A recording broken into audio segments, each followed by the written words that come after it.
Il est intéressant de constater que la constitution du nouveau Front populaire s'est faite apparemment de manière ad hoc parce que maintenant on voit que des problèmes surgissent et qui sont véritablement fondamentaux.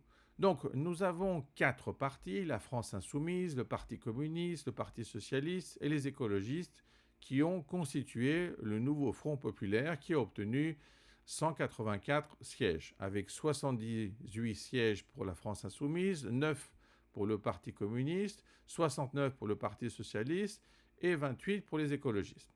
Il ne faut pas oublier aussi les divers gauches qui ne sont pas dans cette mouture, mais en tout cas, il y a encore 10 sièges dans le cadre, disons, de la gauche. Alors, quel est le problème au sein du nouveau Front populaire? Eh bien, c'est très simple, il y a deux approches totalement différentes. Et l'idée est, à partir du moment où il y a un groupe, donc la France insoumise, qui domine les autres, normalement, le candidat pour devenir le Premier ministre doit être dans ce groupe.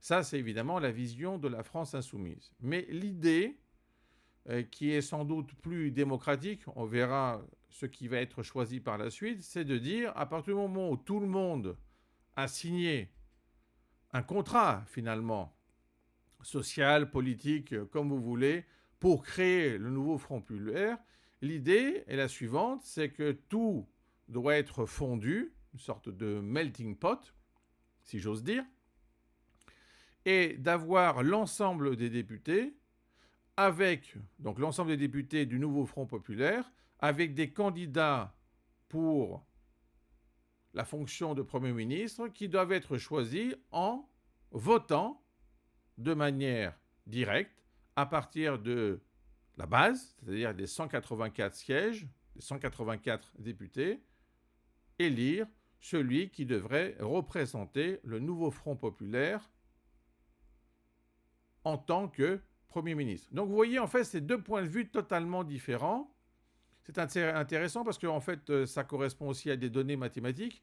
L'un, c'est de dire le plus gros des gros, c'est lui qui peut proposer, et l'autre, c'est de dire à partir du moment où on s'est unis, il n'y a plus de gros et de petits, il y a simplement un groupe, et on doit proposer des candidats. Ils doivent aller dans un processus d'élection et finalement choisir l'un ou l'une des candidates.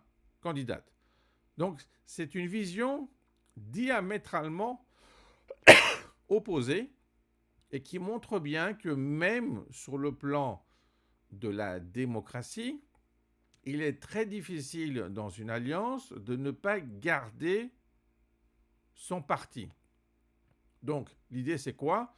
C'est que le plus gros des partis qui constituent l'alliance a le droit de proposer un candidat.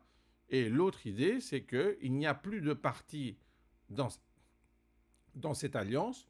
Donc, on doit choisir un représentant parmi l'ensemble de l'alliance. On verra ce qui va être décidé en fin de compte, mais on voit déjà poindre des problèmes fondamentaux qui auront des conséquences.